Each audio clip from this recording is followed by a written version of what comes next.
اللہ تبارک و تعالیٰ کے ساتھ انسان کا جو رشتہ ہے اس میں انسان کی کچھ کمزوریاں آڑے آتی ہیں، گناہ ہو جاتے ہیں، غلطیاں ہو جاتی ہیں۔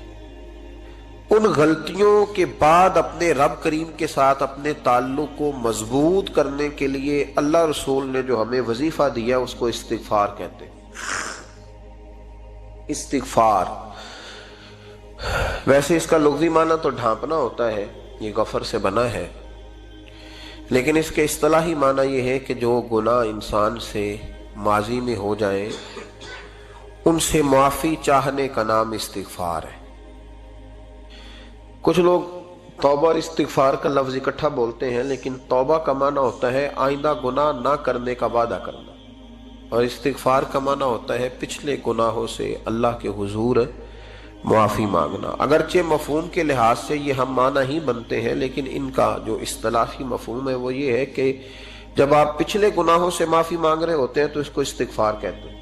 اللہ تعالیٰ نے اس استغفار کو بڑا پسند فرمایا، بڑا پسند فرمایا، اور یہ استغفار کے جملے مالی کو اتنے پسند آئے کہ اللہ نے نبی پاک علیہ السلام کو بھی حکم دیا، کہا محبوب آپ بھی میری بارگاہ میں استغفار کریں۔ اگرچہ حضور کا استغفار اس معنی میں نہیں ہے، بلکہ نبی پاک کا استغفار تو بلندی درجات کا معاملہ ہے۔ چونکہ استغفار خود ایک عبادت ہے تو یہ عبادت کرنے کا اللہ نے اپنے محبوب کو بھی ارشاد فرمایا۔ جب فتح مکہ ہوئی تو فرمایا اذا جاء نصر اللہ والفتح، جب اللہ کی مدد آئی تو پھر فتح نصیب ہوئی۔ وَرَأَيْتَ النَّاسَ يَدْخُلُونَ فِي دِينِ اللَّهِ أَفْوَاجًا، تو پھر آپ دیکھیں گے لوگوں کو، لوگ فوجوں کی فوجیں دین میں داخل ہو رہے ہیں۔ لوگ پہلے ایک ایک دو دو کر کے آیا کرتے تھے، تو اب فوجوں کی فوجیں آ رہی ہیں، تو یا اللہ ہم کیا کریں؟ تو رب کریم نے فرمایا محبوب فَسَبِّحْ بِحَمْدِ رَبِّكَ وَاسْتَغْفِرْ، اپنے رب کے لیے حمد کرو، تسبیح پڑھو اور استغفار کرو۔ کیا کرو؟ استغفار، معافی مانگو، اس کے حضور آہذاری کرو، استغفار کرو۔ معنی یہ ہوا کہ جب تو غلطی ہو جائے پھر بھی استغفار کرو، جب اللہ زیادہ نعمتیں دے پھر بھی استغفار کرو۔ ہمارے ہاں یہ ہوتا ہے کہ جب تو کوئی نقصان ہوتا ہے تو وہ اللہ کی طرف سے ہوتا ہے، نقصان ہو جائے تو کہتے ہیں اللہ کی مرضی تھی، اور فائدہ ہو جائے تو کہتے ہیں میں نے محنت ہی بڑی کی تھی، میری جدوجہد بڑی تھی۔ ایک بچہ ایک دفعہ میرے پاس کہیں انٹرویو کے لیے جا رہا تھا تو دعا کرانے آیا، کہنے لگا میں نے وہاں جانا ہے، دعا کیجئے گا اللہ تعالیٰ کامیابی دے۔ میں نے دعا کی، کچھ اس کو پڑھنے کو بتایا، لیکن کامیاب نہ ہو سکا، لوٹ آیا۔ تو میں نے پوچھا کہ کیا بنا؟ کہنے لگا حضرت صاحب بس اللہ کی مرضی تھی، اللہ کی مرضی تھی۔ پھر ایک دفعہ گیا تو نہ، اللہ کی مرضی تھی۔ تیسری دفعہ گیا، کامیاب ہو گیا۔ تو بھئی اب کیا بنا؟ کہنے لگا جی جب میں داخل ہوا تو اس نے جاتے ہی مجھ سے پوچھا سب سے پہلا سوال یہ کہ تمہیں جنرل نالج کی بھی کچھ معلومات ہے یا شعبے کے آدمی ہو؟ تو میں نے کہا جناب پوچھئے۔ تو انہوں نے پاکستان کا حدود اربہ پوچھا تو میں نے فٹافٹ بتا دیا۔ پھر انہوں نے مجھ سے پوچھا کہ یہ جو مینار پاکستان ہے اس کی تجویز کس شخص نے دی تھی؟ تو میں نے فٹافٹ اس کا بھی نام بتا دیا۔ پھر شارٹ ہینڈ کے ایک دو سوالات اس نے کیے تو وہ بھی میں نے بتا دیے، تو الحمدللہ کامیاب ہو گیا۔ میں نے کہا بیٹے جب تو ناکام ہوا تھا تو اللہ کی مرضی تھی، اور کامیاب ہوا ہے تو میں لگا دیے، اب اللہ کی مرضی کدھر گئی؟ یہ اتنا بڑا نقص ہے انسانی فطرت کا، اتنی بڑی کمزوری ہے کہ معاذ اللہ تعالی ہم کمزوریاں قدرت کے کھاتے میں ڈال دیتے ہیں، اور ناکامیاں قدرت کے کھاتے میں، اور کامیابیاں کیا تماشا۔ حالانکہ ہونا یہ چاہیے تھا کہ جہاں انسان کمزور پڑے تو کہے میری غلطی تھی، میری غلطی تھی۔ صوفیاء یہ سبق دیتے ہیں، اللہ کے بندے یہ پیغام دیتے ہیں کہ جب تو کہیں ناکام ہو جائے تو سمجھ جائے تیری، اور جب تو کامیاب ہو جائے تو سمجھ رہے اللہ راضی ہو گیا تھا، اللہ نے رحمت کر دی، اس نے فضل کیا۔ تو یاد رکھیں استغفار کئی چیزوں پہ استغفار ہوتا ہے، کئی چیزوں پہ، اور استغفار کا نفع ملتا ہے۔ کیا نفع ملتا ہے؟ وہ سورہ نوح کی آیت نمبر 10، 11 اور 12 میں اللہ نے بیان فرمایا کہ استغفار صرف گناہ سے معافی چاہنے کا نام نہیں، بلکہ استغفار کا تمہیں فائدہ ملے گا۔ کیا؟ رب فرماتے ہیں فَقُلْتُ اسْتَغْفِرُوا رَبَّكُمْ، جب حضرت نوح کی قوم قحط کا شکار ہو گئی، آزمائشیں آ گئیں، تو آ کے حضرت نوح سے کہنے لگے اب ہم کیا کریں؟ تو کیا کہا حضرت نوح نے؟ فرمایا فَقُلْتُ اسْتَغْفِرُوا رَبَّكُمْ، آپ نے فرمایا اپنے رب سے استغفار کرو، اپنے رب سے۔ انہوں نے قحط کی بات کی، انہوں نے کہا کہ کھیتیاں اجڑ گئی ہیں، بارش نہیں ہو رہی، قحط کی بات کی. آپ نے کیا کہا؟ استغفار کرو، کیوں کہ انہو کان غفارا، بے شک اللہ بڑا ہی بخشنے والا. وہ کیا کرے گا؟ یرسل السماء علیکم مدرارا، وہ تم پر موسلا دار بارش برسائے گا. جب تم استغفار کرو گے تو اللہ موسلا دار بارش برسائے گا. وَيُمْدِدْكُمْ، اور وہ تمہاری مدد کرے گا. استغفار کرنے والے کی اللہ کیسے مدد کرے گا؟ بِأَمْوَالٍ وَبَنِينَ، تمہیں مال بھی عطا کرے گا اور بیٹے بھی عطا کرے گا. بارش بھی دے گا استغفار کرنے والے کو، اور مال اور اولاد سے اس کی مدد بھی کرے گا. وَيَجْعَلْ لَكُمْ جَنَّةٍ وَيَجْعَلْ لَكُمْ أَنْهَارًا، اللہ تمہیں جنت بھی عطا کرے گا اور تمہیں نہریں بھی عطا فرمائے گا. تمہارے لیے جنت بھی بنائے گا، انہار بھی بنائے گا. توبہ کا، استغفار کا تمہیں یہ فائدہ ملے گا.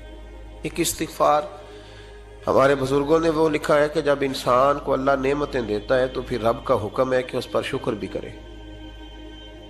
نعمتوں پر اللہ کا شکریہ نہ کرنے پر بھی استغفار کرنا چاہیے.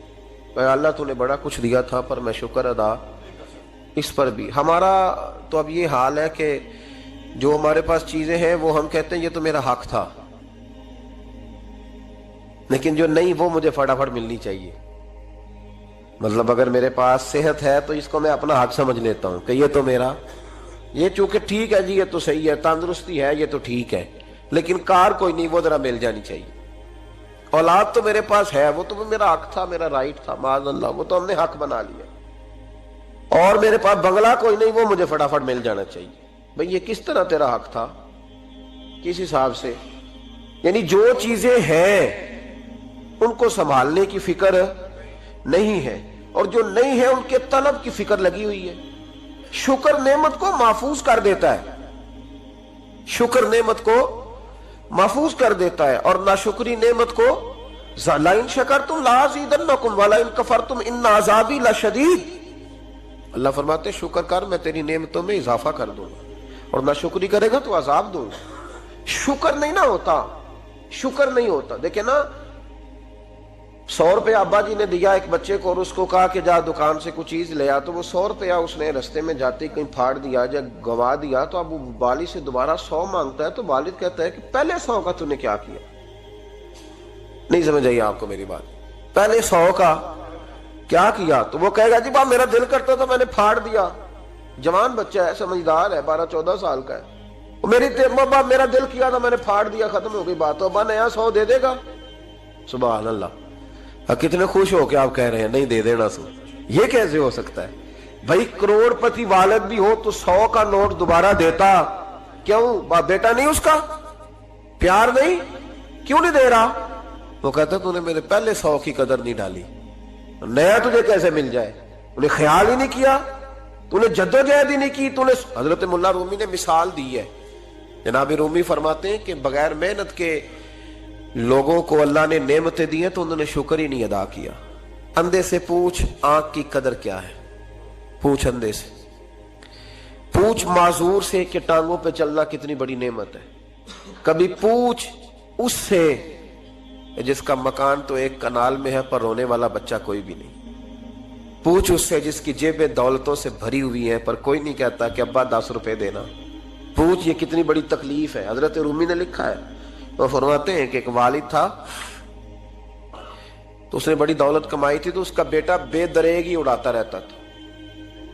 کبھی ادھر پیسے بھگا دیے، کمائے نہیں تھے نا، محنت نہیں نہ کی تھی، کمائے نہیں تھے.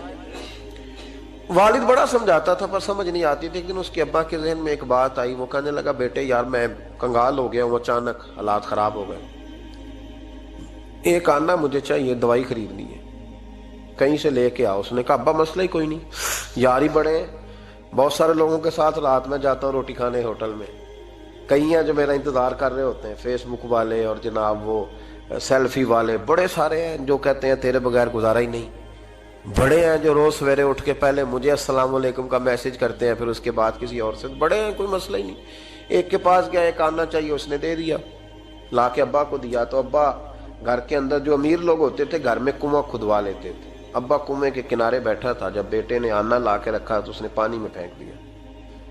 اگلی صبح پھر کہا بیٹے ایک آنے کی ضرورت ہے، دوا خریدنی ہے۔ اس نے کہا مل جائے گا۔ 2 4 5 دوست ابھی ہیں بڑے مالدار، ان سے جا کے کہا، ایک سے آنا لایا، ابے نے پھر پھینک دیا، تیسرے دن بھی پھینک دیا، چوتھے دن بھی، یار اب ختم ہو گئے۔ کچھ آہستہ آہستہ دوستوں کو پتہ چل گیا کہ کنگال ہو گیا ہے، خبر پھیل جاتی ہے نا، اب بھوکا ہو گیا ہے۔ اب آہستہ آہستہ موبائل بند ہونے لگے، آہستہ آہستہ جو ہے وہ نمبر بلاک ہونے لگا، حالات بگڑ گئے۔ اب جب اسے پتا تھا کہ یار تو اب دروازہ کھٹکھٹاتا ہوں تو کہتے ہیں کہ اسے کہہ دو میں گھر نہیں، ابا نے تو آنا مانگنا ہے، اور میں بے دریغ دولت ابا کی اڑاتا رہا ہوں، اب یہ بھی نہیں کہہ سکتا کہ مجھے دیتا کوئی نہیں۔ شہر سے باہر نکل گیا، سارا دن مزدوری کی، جد و جہد کی، کبھی کام کیا نہیں تھا، ہاتھوں پہ چھالے پڑ گئے۔ بڑا مشکل ہوتا ہے جن لوگوں نے کام نہ کیا ہونے کرنا پڑ جائے تو۔ تکلیف کا شکار ہو کے ایک آنا کمایا، شام کو لا کے والد کی ہتھیلی پہ رکھا تو اس نے پھینکا نا جب کنویں میں تو چیخ پڑا، کہنے لگا ابا جی آپ سیانے بیانے بندے ہیں، روز پیسے لا کے دیتا ہوں، کنویں میں پھینک دیتے ہو، کوئی کرنے والی بات کرو، نہیں دوائی کھانی تو نہ کھاؤ، ضائع کیوں کرتے؟ تو بیٹے کو باپ نے تھپکی دے کے بٹھا لیا، اس نے کہا بیٹا میں نے پہلے دن تو نہیں پھینکا، تو 7واں دن میں روز پھینکتا ہوں، آج تیری چیخیں کیوں نکلی؟ کہنے لگا ابا پہلے ادھار کے تھے، آج مزدوری کے ہیں۔ نہیں سمجھ آئی بات؟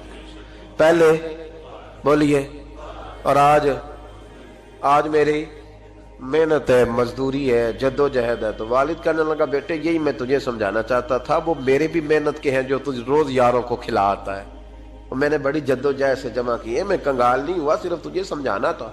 او بھائی یہ آنکھیں تیری محنت کی نہیں نا، اس لیے تو شکر نہیں ادا کرتا، یہ وجود، یہ ٹانگیں، یہ شعور، یہ تیری جد و جہد کا نہیں، جو عقل کی دولت اللہ نے دی ہے نا، یہ تیری محنت کی نہیں۔ اگر محنت کی ہوتی تو سجدے میں پڑا رہتا، تو خیال کرتا اللہ نے آنکھیں دی ہے قرآن دیکھنے کے لیے، جب کوئی کسی گندی چیز کو دیکھتا ہے تو ناشکری کرتا ہے، جب غلط طرف اٹھاتا ہے یہ چیزیں تو ناشکری کرتا ہے۔ صاحبو یاد رکھنا اور اس پر ضرور غور کرنا کہ جب نعمتوں کا شکر ادا نہ کیا جائے تو پھر ہمیں استغفار کا حکم دیا گیا ہے۔ پھر کیا کرنا ہے ہم نے؟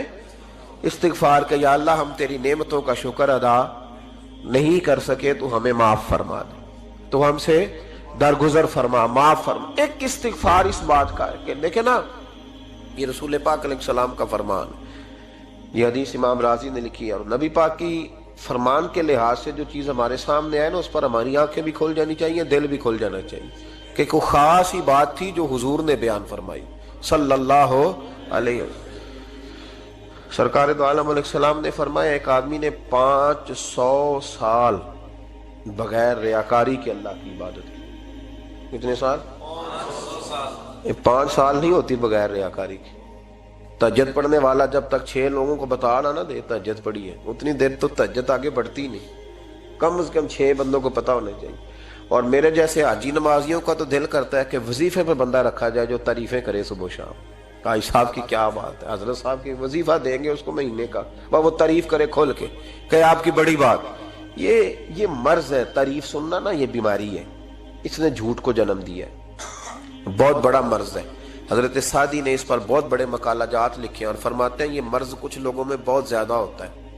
ایک امیروں میں، امیر لوگ ناراض نہ ہو جائیں پر انہوں نے کہا ہے تو کوئی حکمت ہوگی نا، امیروں میں تعریف سننے کا مرض بہت زیادہ ہوتا ہے۔ فرماتے ہیں ایک بادشاہوں میں اور تیسرا عورتوں میں، ان میں یہ بیماری بہت زیادہ ہوتی ہے۔ کوئی تعریف نہ کرے تو خود اپنی کرنی شروع کر دیتے ہیں، خود ہی کہہ دیتے ہیں کہ کیا بات سی، میرے ابا جی تے وہ تے 100 حال چلدا سی تے 150 بندہ ٹکر کر، ابا جی دی چھڈ تو دس تیرے کنے چل دے، تیرے کول کنے بندے روٹی کھاندے، اپنی بات کرنا۔ اقبال کہتے تھے تو وہ آبا تمہارے ہی مگر تم کیا ہو، ہاتھ پہ ہاتھ درے منتظر فردا، ابا جی کی دادا جی کے چھوڑ اپنی کر، ہمیں تو تیرا پتہ ہے تو اپنی بات کر، تیرے اندر بھی کوئی چیز ہے کہ نہیں؟ ابا دادا تو سب کے بڑے ہیں، حضرت آدم کی اولاد ہے تو حضرت آدم نبی تھے، تو باپ دادا تو سب کے بڑے بڑے ہی ہیں، بات یہ ہے کہ اپنی بات کرنی چاہیے نا۔ تو یہ بیماری ہے، یہ نقص ہے، 500 سال بغیر ریاکاری کی عبادت، اور بیان میرے نبی کریم علیہ السلام فرما رہے ہیں 5، بولیے، یہ بہت بڑا مسئلہ ہے، دکھاوا نہ ہو، ریاکاری نہ ہو۔ ہم مجالس میں جاتے ہیں نا جناب، محافل میں، تو لسٹ ملتی ہے، یہ چودھری صاحب نے صدارت ہے، انہوں نے خصوصی تعاون کیا ہے، تو یہ فلانے صاحب ہے تو ان کا بھی نام لینا ہے۔ تو میں کبھی کبھی کہہ دیتا ہوں کہ یار آپ نے تو کہا تھا یہ نبی پاک کی تعریف کی محفل ہے، اور یہاں آپ نے لسٹ لگا دی ہے پوری تعریف کرنے والوں کی۔ کچھ ضروری ہے کسی کا نام لینا اور اس کا جناب ذکر کرنا اور اشتہار پہ اس کی فوٹو آنا؟ یہ کچھ ضروری ہے؟ ویسے بھی کوئی اچھا لگتا ہے کہ نبی پاک کے نام کی محفل اور میں کو میں صدارت کر رہا ہوں؟ ڈرنا چاہیے نا مجھے اللہ تعالیٰ، حضور کی محفل اور میری صدارت، اس پر کبھی غور کریں۔ اگر کوئی راہ طریقت کا مسافر ہوگا تو تڑپ جائے گا کہ نبی پاک کے نام کی محفل اور سرپرستی ایک ایسے آدمی کی جس کو وضو تک نہیں کرنا آتا، چھ معنی دار ہے، کوئی دھندا ہے معاذ اللہ تعالیٰ، جس کا جو دل کرے وہ کرتا جائے۔ 500 سال بغیر ریاکاری کی عبادت کی، 500 بڑا مشکل ہوتا ہے۔ حضور فرماتے ہیں یہی بندہ جب اللہ کے حضور کھڑا کیا جائے گا تو رب کریم اس سے کہے گا کہ چلو اس کو میرے فضل سے جنت میں لے جاؤ۔ تو عرض کرے گا مالک فضل تو ٹھیک ہے پر 500 سال لگائے ہیں میں نے، وہ مولوی صاحب میری طرح کے بیچارے جو امام مسجد ہوتے ہیں نا تو وہ بھی کہتے ہیں جب میں آیا تھا تو 30 بچے تھے مسجد میں، اب 80 ہو گئے۔ اور بھائی یہ بندوں کو بتانے کی کیا ضرورت ہے، یہ تو اللہ کی رضا کے لیے ہے نا، تو چھوڑ اس میں اتنا تذکرہ کرنے کی کیا حاجت۔ 500 سال جس نے لگائے، بول پڑا یا اللہ 500 سال لگائے اور تو کہتا ہے کہ اس کو میرے فضل سے لے جاؤ۔ تو رب کریم نے فرمایا چلو کوئی نہیں، پھر انصاف کر لیتے ہیں، الٹی آنکھ کی روشنی نکال کے ترازو کے ایک پلڑے میں رکھو اور 500 سال کی بغیر ریاکاری کی عبادت دوسرے پلڑے میں رکھو۔ کبھی اس مریض سے پوچھنا جس کو ڈاکٹر کہہ دیتا ہے کہ تیری آنکھ کا علاج نہیں ہو سکتا، بے بس ہوتے ہیں ڈاکٹر، جواب دے جاتا ہے شعور۔ پوچھ کبھی اس شخص سے کو کہتے ہیں بس جناب اب آپ اپنی آنکھیں موجود ہونے کے باوجود آپ دیکھ نہیں سکتے، اتنی موٹی آنکھ لگی ہوئی ہے، لیکن روشنی اللہ چاہے تو دیتا ہے، نہ چاہے تو نہیں دیتا۔ ایک آنکھ کی روشنی ایک پلڑے میں رکھ لو اور دوسرے میں 500 سال کی عبادت رکھ دی، اللہ اکبر۔ تو رب کریم نے فرمایا اب تولو۔ جب تولی تو وہ عبادت تھوڑی تھی اور ایک نعمت زیادہ تھی۔ اللہ نے فرمایا یہ تو بھائی اس کو تو 500 سال دیے تھے، یہ تو ایک نعمت کا شکر نہیں ادا کر سکا، پکڑو اس کو دوزخ میں ڈالو۔ یہ کر کے کیا آیا ہے؟ پکڑو جہنم میں ڈالو، اس کو لے چلو۔ ترمذی شریف کے لفظ ہے، نبی پاک نے ہمیں سمجھایا اور ایک جملے میں ساری بات ختم کر دی۔ حضور فرمانے لگے تو اللہ کی تھوڑے دیے ہوئے رزق پہ راضی ہو جا، وہ بھی تیری تھوڑی عبادت سے راضی ہو جائے گا۔ اور اگر تیرا پروگرام ہے نا لمبی چوڑی جائیدادوں کا تو پھر سجدے بھی لمبے کر، پھر لمبے کرنا تو بھی۔ یہ کیا بات ہوئی؟ یہاں جتنی دولت بڑھتی جاتی ہے عبادت سکڑتی جاتی ہے، وقت ہی نہیں، ٹائم ہی نہیں، یہ بڑھا پھر۔ تو جب دوزخ میں جانے لگا نا تو پھر خیال آیا، تو حضور فرماتے ہیں استغفار کرنے لگا، کہنے لگا اللہ میں بھول گیا تھا، اللہ مجھے غلطی لگ گئی، استغفار کر رہا۔ تو جب اس نے استغفار کیا تو رب کریم تو پہلے ہی بڑا قبول کرنے والا ہے، یا اللہ میں بھول گیا تو فرمایا چلو جو استغفار کرے اسے تو میں ویسے ہی معاف کر دیا کرتا ہوں، اسے بخش دو، اسے میرے فضل سے جنت میں لے جاؤ۔ پہلا استغفار ہمارے بزرگ نے ایک مراقبہ کراتے تھے، مراقبہ ان فی خلق السماوات والارض واختلاف اللیل والنہار لآیات لأولی الالباب۔ مراقبہ ہوتا تھا اللہ کی نعمتوں پر غور کرنے کا نام۔ تو اکیلا بیٹھ، گردن جھکا اور غور کر خدا کا فضل کتنا ہے اور میری اس میں محنت کتنی، اس کا شمار کر۔ اس طرح کر کے 2 خانے بنا، ایک خانے میں اللہ کی نعمت رکھ اور دوسرے میں پھر اپنی محنت رکھ، اس کو کہتے ہیں مراقبہ۔ یہاں سے مراقبہ سٹارٹ ہوتا ہے۔ اور اگر تو شکر ادا کر رہا ہے تو پھر ٹھیک ہے، ورنہ پھر استغفار کر، پھر اللہ کے حضور معافی مانگ، پھر اس کے حضور آہوزاری کر، پھر اس سے کہہ کہ وہ معاف کرے۔ ہم لوگ یہ والا مراقبہ نہیں کرتے، اس لیے جو چیز ہے وہ تو میرا حق تھا، مجھے فٹافٹ دوسری بھی چاہیے۔ استغفار کریں اس لیے کہ ہم شکر ادا صحیح طور پر کر سکے۔ پھر اس کے بعد دوسرا استغفار اس وقت ہوتا ہے اللہ اکبر کہ جب انسان باشعور زیادہ ہو پر بے عمل بھی اتنا ہی زیادہ ہو، اسے بھی استغفار زیادہ کرنا چاہیے۔ اب میرے سمیت کسی بھی آدمی کو چھیڑیں گے نا تو دنیا اور مافیہا کی وہ باتیں کرے گا، لیکن جب اس کا عمل دیکھا جائے گا تو کچا سا، پلپلا سا، کمزور سا۔ یعنی ایسے لوگ ہیں جو ماں باپ کی عظمت پر 6 گھنٹے تقریر کر سکتے ہیں، لیکن اگر ان کی اماں سے جا کے پوچھا جائے کہ بیٹے کا حال کیا ہے، جی تو کہتے ہیں بڑی تکلیف میں ہوں، اپنے بیٹے کے سبب سے وہ بڑی آزمائش کا شکار۔ بھئی تیری 6 گھنٹے کی تقریر کا معنی کیا ہوا؟ تو لفظوں کے گورکھ دھندے کا ماہر ہے۔ لفظوں میں ادھر گیا ہوا تھا بڑی دور پنجاب کے ایک شہر میں، تو ایک صاحب مجھے کہنے لگے کہ میری 21ویں سالانہ محفل ہے۔ میں نے کہا آپ نماز پڑھتے ہیں؟ کہتے نہیں۔ تو میں نے کہا محفل کا کیا معنی رکھا ہوا ہے آپ نے؟ یہ کیا ہے؟ رسم ہے؟ فلاں بہت بڑے عالم کو میں نے بلایا، فلاں کو بھی بلایا، فلاں نعت خامی، یہ کیا ہے؟ اگر تو نمازی نہیں آج تک، اس کو کیا سمجھتا ہے تو؟ میرے بھی فلاں بزرگ سے بھی تعلقات ہے، تو نے کیا حاصل کیا ان سے؟ تعلقات کا کیا مطلب ہوتا ہے؟ فوٹو آتی ہے ساتھ، اخباروں میں تصویر لگ گئی، فیس بک پہ آ گیا کہ میں ان سے ملا ہوں، اتنا تعلق ہے؟ یہاں تو بھائی خوشبو کے قریب سے بندہ گزر جائے تو خوشبو آنے لگ جاتی ہے۔ تو نے پایا کیا؟ شعور ہونا اور عمل نہ ہونا بہت بڑی مصیبت ہے۔ اس سے اللہ کی بارگاہ میں استغفار کرنا چاہیے۔ یعنی انسان کو عقل ہو، پتہ ہو، خبر ہو، اور اس کے پاس دھیلے کا عمل نہ ہو۔ اس کو 3400 حدیث آتی ہو کہ نماز نہ پڑھنے والے کی سزا یہ ہے، پھر بھی نہ پڑھے تو سزا ہے کہ نہیں اللہ کی طرف سے؟ حضرت رومی رحمت اللہ علیہ فرمایا کرتے تھے بہت سارے بندوں کو اللہ سارا کچھ دیتا ہے، مسجد آنے کی توفیق نہیں دیتا، معنی یہ ہے کہ اللہ ان سے ناراض ہے۔ وہ کہتے ہیں کہ میں بڑا سمارٹ ہوں۔ تو عقل ہونا اور عمل نہ ہونا، اس پر بھی استغفار کرنا چاہیے۔ شعور ہو اور انسان کو عمل کی توفیق۔ یار ساری زندگی گورکھ دھندے میں گزر گئی لوگوں کی، لفظوں کے بڑے ماہر رہے، اور میں ایسے لوگوں کو دیکھتا ہوں تقریریں 6 گھنٹے کی، او ہو 9 گھنٹے کی تقریریں سنتے ہیں، بیٹھتے ہیں مجالس میں، نماز کا وقت آتا تو مصیبت بن جاتا، بھاگتے ہیں، جان چھڑاتے، مسجد کی حاضری 20 منٹ کی بھی صحیح نہیں دے سکتے۔ کیا ہے یہ کیوں بوجھ بن گیا تیرے اوپر؟ غور کر، ڈر اللہ سے۔ میرے نبی کریم علیہ وآلہ وسلم نے ارشاد فرمایا قیامت کے دن کچھ لوگ کئیوں کی بات سن کے جنت میں چلے جائیں گے۔ اللہ تعالی ہماری پردہ پوشی عطا فرمائے۔ کہا کچھ تبلیغیں کرنے والے دوزخ کے دروازے پہ کھڑے ہوں گے تو وہ جنتی کہیں گے کہ مولانا پیر صاحب ہم تو آپ کی بات سن کے جنت میں جا رہے ہیں، تو آپ یہ یہاں کیوں کھڑے ہیں؟ تو وہ کہیں گے ہائے افسوس، میں کہتا تو رہا پر عمل نہ کر سکا۔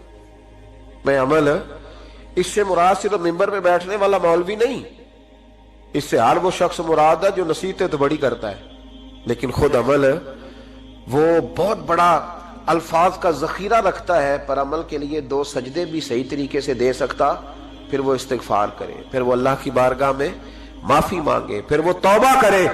اس لیے کہ جو جتنا بڑا ہوتا تھا نا اس پہ خشیت بھی اتنی زیادہ طاری ہوتی، اس پر خشیت بھی اتنی جتنا۔ حضرت عمر فاروق رضی اللہ تعالیٰ عنہ کو زخم لگ گیا، شدید زخم لگا، آپ آ گئے، بڑی زیادہ خون بہ گیا ہے، بہت سارے صحابہ آپ کے گرد جمع ہو گئے، حضرت عبداللہ ابن مسعود بھی آ گئے، تو جناب عمر رونے لگ گئے۔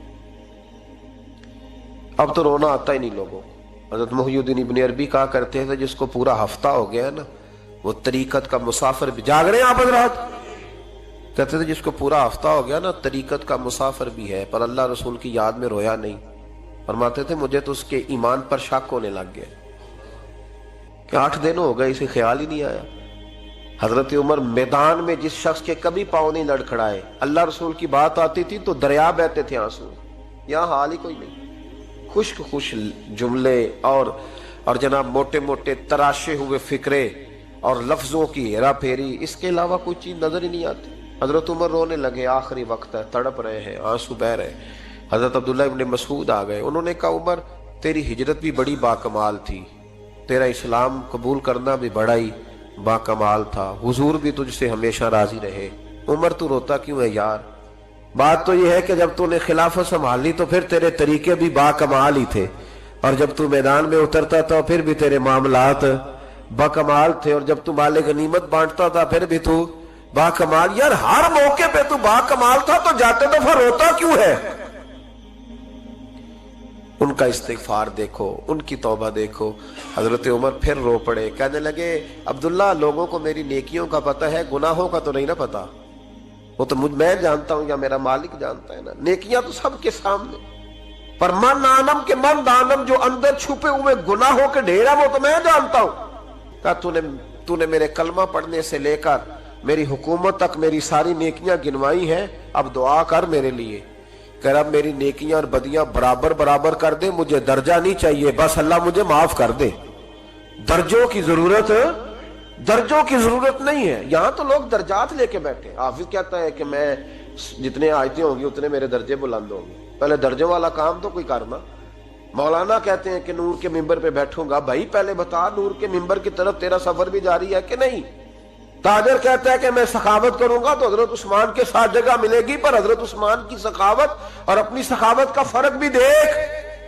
مجاہد کہتا ہے کہ میں نبی پاک کے جہاد والے صحابہ کی پشت پہ رہوں گا تو پہلے اپنے کام تو دیکھ۔ اور جب ساری باتیں سمجھ میں نہ آئے تو پھر اللہ کی بارگاہ میں استغفار کر، پھر بیٹھ۔ بڑے لوگ استغفار کرتے، معافی چاہتے، اور یہ استغفار پھر اتنا کرم کرتا، اتنی آسانی کرتا، اس قدر بہتری کرتا کہ وہ مانگ تو اپنے گناہوں کی معافی رہے ہوتے تھے اور اللہ رحمتوں کے دروازے کھول دیتا تھا، اللہ ان پر کرم کے دروازے۔ حضرت امام حسن کے پاس ایک شخص آیا، حضرت امیر معاویہ بھی بیٹھے تھے، تو اس نے امام حسن سے آ کے کہا کہ حضور اولاد نہیں ہے، کوئی دعا کر دے۔ توجہ ہے میری بات پر؟ اب بھی لوگ پیروں کے پاس آتے ہیں نا، ماشاءاللہ سے، اللہ خیر فرمائے، تو پیر صاحب اگر وظیفہ بتائیں تو وظیفہ چونکہ پڑھنا پڑتا ہے وہ کام مشکل ہے، لہذا تعویذ تو پیروں نے بھی اب ماشاءاللہ بڑی ترقی کر لی، انہوں نے بھی تعویذ چھپوا کے رکھ لیے۔ کون لکھے اتنے تعویذ، جو کہ ہر مرید کو تو تعویذ چاہیے، انہوں نے نا جی تعویذ پکے چھپوا لیے، کچھ نے مورے بنوا لیے۔ دیکھتا رہتا ہوں، میرا شعبہ ہے نا، میں دیکھتا رہتا ہوں کہ مور لگائی، اس کو باندھا، اللہ خیر کرے۔ تو اب وہ نفسیاتی معاملہ ہے، ظاہر ہے 100 بندہ تعویذ لے کے گیا ہے تو 1.5 کو تو فرق پڑے گا ہی نا بیچ میں سے، تو جس کو فرق پڑ گیا اس کا فیس بک پہ دے دیا کہ یہ میری کرامت ہے جی، تو جس کا نہ پڑا جی جڑے محرم راز حقیقت دے او تے راز حقیقت کھول دے ہی نہیں، اے جنہ ویکھیا نہیں او کرن گلاں، جنہ ویکھ لیا او تے بول دے ہی نہیں۔ ہمارے ایک حضرت تھے تو ان کے پاس ہم بیٹھے تھے، نیک آدمی، تو تعویذ دیا تو مرید کہنے لگا حضور دوبارہ کب آؤں؟ کہنے لگے فرق پڑ گیا تو آ جانا، نہیں تو کہیں اور چلے جانا۔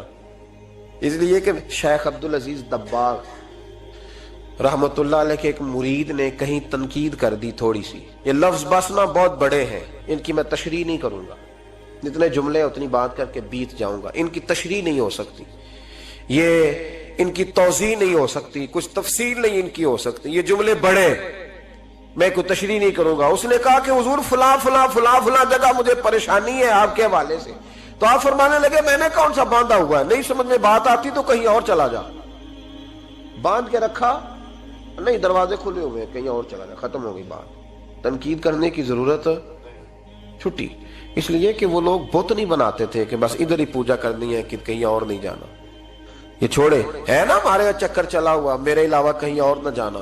شیخ عبد الوہاب شرونی فرمایا کرتے تھے یہ تو نقص ہے تیرے اندر کا، یہ تو تیرے اندر کا نقص ہے، اگر تو قابل ہوتا تو کہتا جا سنگیا سارا زمانہ دیکھا، اگر کوئی میرے جیسا ملا تو چلا جانا، اور اگر میری طرح کا نہ ملا تو پھر کہیں اور جا دیکھا سارا۔ او بھائیو کیا چکر ہے، وظائف لوگ پوچھتے تھے تو ان پہ عمل کرتے تھے، وہ چیزیں فائدہ دیتی۔ حضرت امام حسن سے آ کے وظیفہ پوچھا، اس شخص نے کہا حضور اولاد کوئی نہیں تو وظیفہ بتائے، تو آپ نے فرمایا استغفار پڑھا کر، کیا کر؟ اس نے کہا ٹھیک ہے، تو حضور پھر میں دوبارہ کب آؤں؟ تو امام حسن کہنے لگے بے اولاد ہے نا تو، استغفار کا وظیفہ بتایا نا؟ کہا ہاں۔ فرمانے لگے اب اس وقت آنا جب اللہ تجھے 10 بیٹے عطا کرے گا۔ کتنے؟ 2 4 نہیں، 10 ہی کہہ دیے۔ تو حضرت امیر معاویہ رضی اللہ تعالیٰ دیکھا، کہنے لگے حسن اتنا بڑا دعویٰ؟ آپ فرمانے لگے میں نے کہہ دیا نا تو اللہ فضل کرے گا، ہاں ہاں اللہ خیر کرے گا، خیر ہو جائے گی۔ وہ شخص کئی سالوں کے بعد آیا، کئی سالوں کے بعد، تو حضرت امیر معاویہ کو بھی ساتھ لایا، کہنے لگا حضور اللہ کے فضل سے اللہ نے 10 بیٹے عطا فرمائے، پورے 10 ہی اللہ نے دیے۔ تو حضرت امیر معاویہ کہنے لگے جناب بات تو آپ کی سچی ہو گئی، پر مجھے بھی بتائیں یہ وظیفہ کہاں سے لیا؟ فرمانے لگے قرآن پاک سے، سورہ نوح کی 10 11 12 آیت پڑھو، اللہ فرماتے ہیں تم استغفار پڑھو، میں تمہاری بیٹوں سے بھی مدد کروں گا، مالوں سے بھی مدد کروں گا۔ تو میں نے استغفار بتائی تھی، اور قرآن میرے اللہ کا ہے، رب کا وعدہ جھوٹا ہو سکتا؟ فرمایا 10 بیٹے ملنے تھے، میں نے کہہ جو دیا تھا۔ وہ میرے بھائیوں یاد رکھیں، استغفار اللہ کی رحمت نازل کر۔ ایک ہوتا ہے خوف، ایک ہوتی ہے خشیت۔ خوف والے لوگ توبہ کرتے ہیں، خشیت والے استغفار کرتے ہیں۔ ایک ہوتا ہے خوف، ایک ہوتی ہے خشیت والے استغفار کرتے ہیں۔ نبی کریم علیہ السلام نے فرمایا میں دن میں 100 مرتبہ استغفار کرتا ہوں، دن میں۔ توبہ والا کہتا ہے کہ میں بھول گیا تھا، مجھے معافی مل جائے، اور خشیت والا کہتا ہے میرا یار ناراض نہ ہو جائے، وہ استغفار ہی کرتا رہتا ہے، وہ معافی مانگ۔ حضرت رومی نے مثال دی ہے، فرماتے ایک عورت تھی تو بھیک مانگا کرتی تھی۔ ایک دن بادشاہ کے دروازے پہ بھیک مانگنے گئی تو بادشاہ کو پسند آ گئی، اس نے نکاح کر لیا۔ 20 کنیزائیں اس بی بی کے پاس تھی خدمت کرنے کے لیے، روٹی دینے کے لیے، کپڑا دینے کے لیے، لیکن وہ ہر وقت روتی رہتی تھی، ہر وقت روتی۔ ایک سمجھدار کنیز کہنے لگی کہ ملکہ اب تیرا درجہ بہت بڑا ہے، تو ہر وقت روتی رہتی ہے، معافیاں ہی مانگتی رہتی ہے ہر وقت، کون سی ایسی نعمت ہے جو تیرے پاس نہیں؟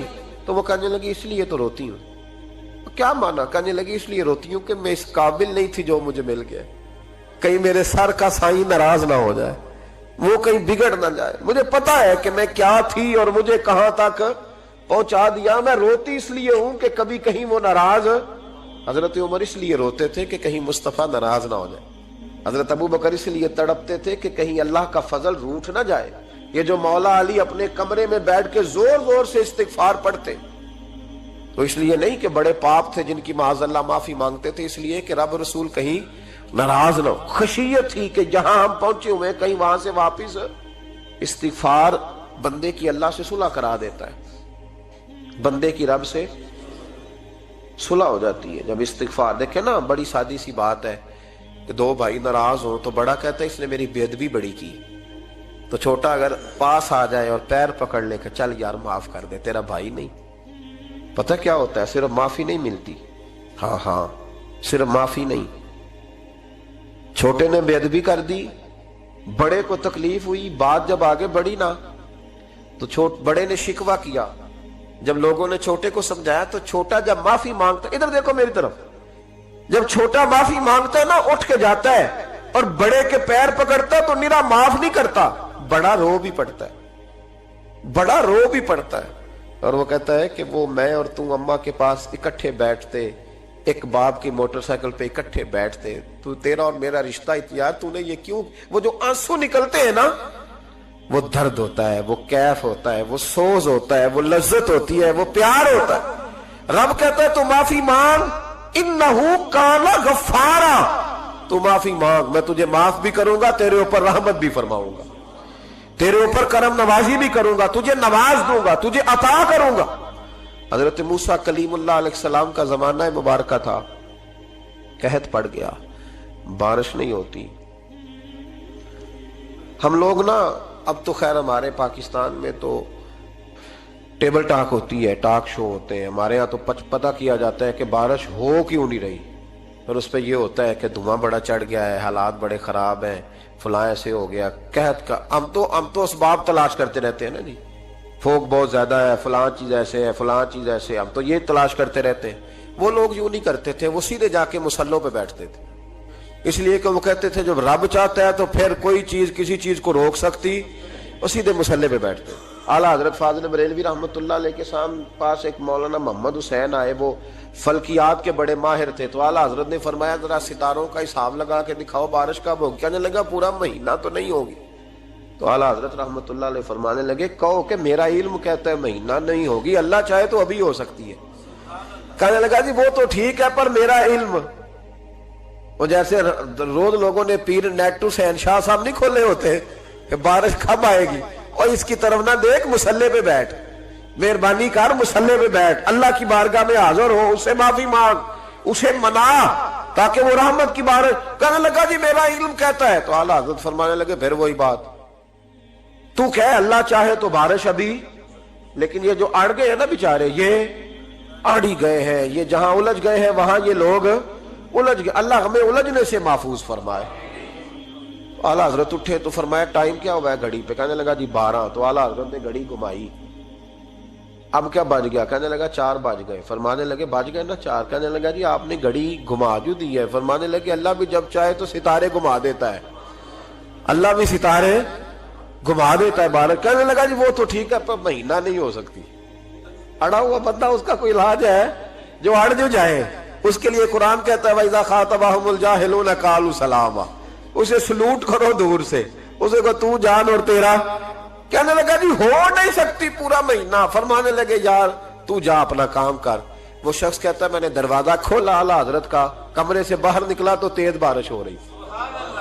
واپس آیا تو میں نے کہا احمد رضا یہ عقیدہ کہاں سے لیا ہے؟ فرمایا دروازہ مصطفیٰ سے لیا ہے صلی اللہ علیہ وسلم۔ تو یاد رکھیں کہ اللہ کو منانا چاہیے، استغفار کرنا چاہیے، اس کی برکات۔ حضرت موسیٰ ساری قوم کو لے کے نکل گئے۔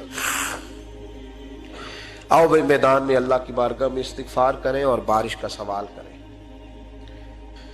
بارش مانگے۔ جب باہر نکلے دیر تک دعائیں ہوتی رہیں تو حضرت موسیٰ علیہ السلام کو رب کریم نے وحی فرمائی کہ موسیٰ آپ کی قوم میں نے ایک شخص ہے جس کو 40 سال ہو گئے نافرمانی کرتے، اس نے رب سے صلح نہیں کی۔ کتنے لوگ ہیں؟ ایک، اور 40 سال سے وہ نافرمان ہے، اس کو مجمع سے نکال دو بارش ہو جائے۔ اگر ایک گناہگار کی وجہ سے بارش رک جاتی ہے اور جہاں دروازے کھلے ہوئے ہوں، جہاں تنہائیاں خوفناک ہوں، اور جہاں تباہی اتری ہوئی ہو، اور جہاں لوگ کروڑوں روپیہ مال ہڑپ کر گئے ہوں، اور جہاں علماء کو ہاتھ کڑیاں لگا کے ٹھنڈی زمینوں پہ لٹا دیا جائے اور قوم کہہ رہی ہو اچھا ہوا اچھا ہوا، اور لوگ پھبتیاں اڑا رہے ہوں، مذاق کر رہے ہوں، تو پھر اس قوم پہ کس طرح کر کے فضل الہی۔ اور یہ مولوی کا معاملہ نہیں، یہ تو ممبر رسول کا معاملہ ہے۔ میرے مصطفیٰ نے یہ نہیں کہا پیر میرا وارث ہے، حضور نے فرمایا عالم میرے دین کے وارث ہے۔ ہاں حضور نے فرمایا جس نے عالم کے چہرے کا دیدار کیا سمجھے میں نے اپنے نبی کی زیارت کی ہے۔ لیکن یہاں تو خیر یہ عنوان نہیں، ورنہ میں اس پر جاتا۔ ہائے، تو کہا ایک بندہ ہے 40 سال سے اللہ کی نافرمانی کر رہا ہے، وہ اگر نکل جائے تو بارش ہو جائے گی۔ حضرت موسیٰ نے اعلان کر دیا بھی ایک شخص ہے، وہ اگر نکل جائے تو بارش ہو جائے گی۔ پتہ تو ہوتا ہے نا سب کو، مجھے بھی پتہ ہے کہ میں اندر سے کیسا ہوں، اور آپ کو بھی خبر تو ہوتی ہے نا جی۔ جب بات ہو رہی ہوتی ہے تو پھر پتہ تو چلتا ہے نا کہ بات کہاں جا کے سیٹ ہو رہی ہے، پتہ چلتا ہے نا۔ اسے ابھی چل گیا پتہ، اب اندر ہی اندر رونے لگا۔ اور دیکھو امام رازی اور امام غزالی دونوں نے لکھا ہے کہ اس درد سے رویا، اس درد سے کہ ادھر والے کو بھی پتہ نہ چل جائے، مجمع کے اندر کھڑا ہے اور ادھر والے کو بھی استغفار، دیکھو ادھر والے کو پتہ نہ چل جائے اور ادھر والے کو بھی کہیں ہجوم میں غم میں بھی توہین نے ضبط غم نہ ہوئی۔ ہم اس احتیاط سے روئے کہ آنکھ نم نہ ہوئی، ہجوم میں غم میں بھی توہین نے ضبط غم نہ ہوئی۔ ہم اس احتیاط سے روئے کہ آنکھ نم نہ ہوئی، روئے بھی پر کسی کو آنسو نہیں دیکھنے دیے۔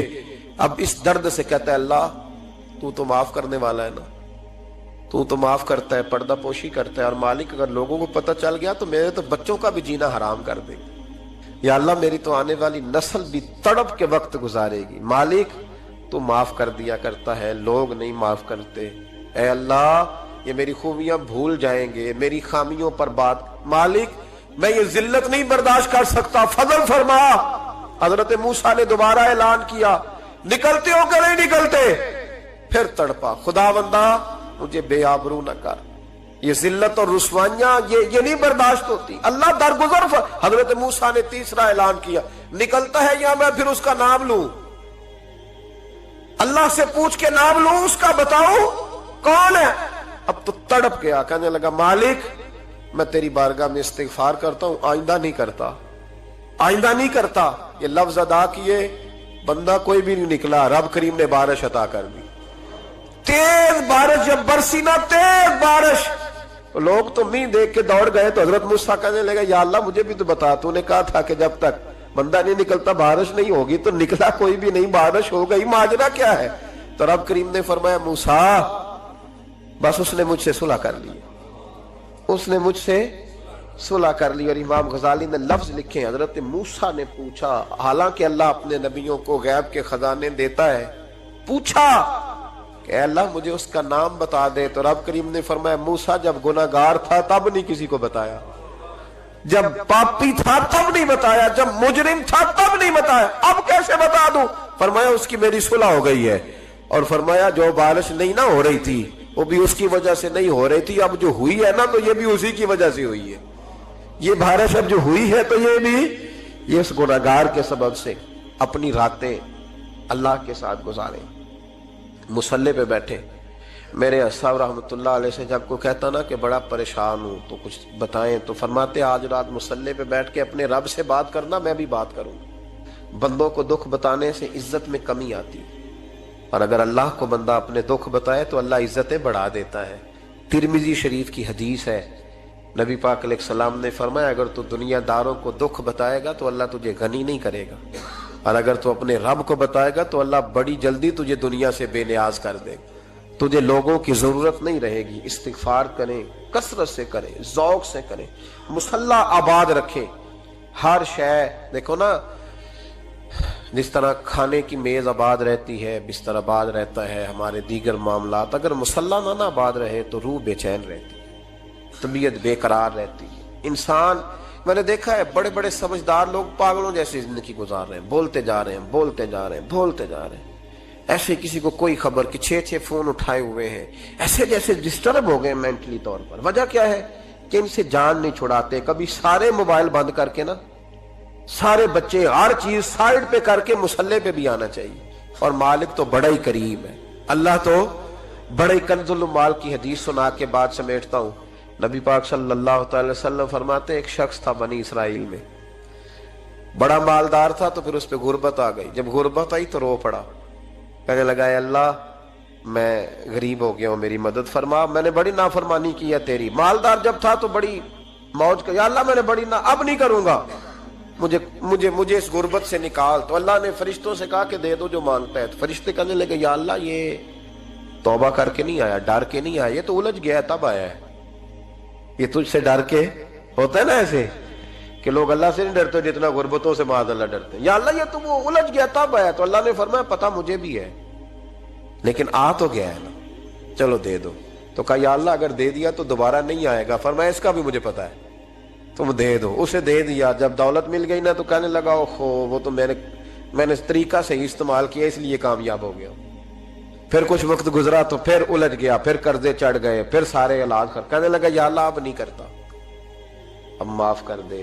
70 دفعہ توبہ کی اور 70 دفعہ توڑی۔ حبیب کریم فرماتے ایک دن بستر پہ تھا، آسانی تھی، 70 دفعہ فرشتوں نے کہا یا اللہ یہ جھوٹا ہے، جھوٹ بولتا ہے، یہ تو غربت آئی ہے تو تیری بارگاہ میں آیا ورنہ کبھی نہ آتا، بیمار ہوا ہے تو آیا، اس کا تو بچہ بیمار ہوا ہے تو آیا ورنہ کبھی نہ آتا۔ 70 دفعہ توبہ توڑی۔ ایک دن رات کو بستر پہ لیٹا تھا، دولتیں بھی تھی، آسانیاں بھی تھی، دل میں خیال آیا میں کتنا جھوٹا ہوں، جب الجھ جاتا ہوں تو اس کے دروازے پہ جاتا ہوں اور وہ کتنا قریب ہے، مجھے خالی نہیں لوٹاتا۔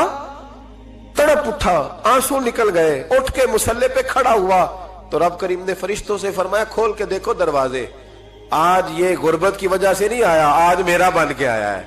تو یا اللہ پہلے تو دولت دیتا تھا، آج کیا دے گا؟ تو محبوب فرماتے اللہ فرماتے ہم نے اسے بغیر حساب کتاب جنت عطا کرو۔ استغفار کریں، اس کے حضور حاضری دیں۔ جس طرح سارا کچھ چھوڑ چھاڑ کے لوگ کہتے نہیں کہ 1 مہینہ میں نے کسی سیاحتی مقام پہ رہنا ہے، میں نے اب کسی ٹھنڈے علاقے میں چلے جانا ہے، برف باری دیکھنی ہے، سیر کرنی ہے، 10 دن کی چھٹیاں وہاں گزارنی ہے، چلو 7 چھٹیاں وہاں گزار لو، 3 دن اپنے اللہ کے ساتھ گزارو، روزے رکھو، دن کو رات کو قرآن شریف پڑھو، تلاوت، کچھ وقت دو اللہ کے ساتھ حضور پر درود و سلام بھیجنے کے لیے، نبی پاک کی نعت کے لیے، اذکار کے لیے، بزرگوں کے لیے، پھر دیکھنا اللہ روح کو کتنا سکون دیتا ہے۔ آخر دعوانا الحمدللہ رب العالمین۔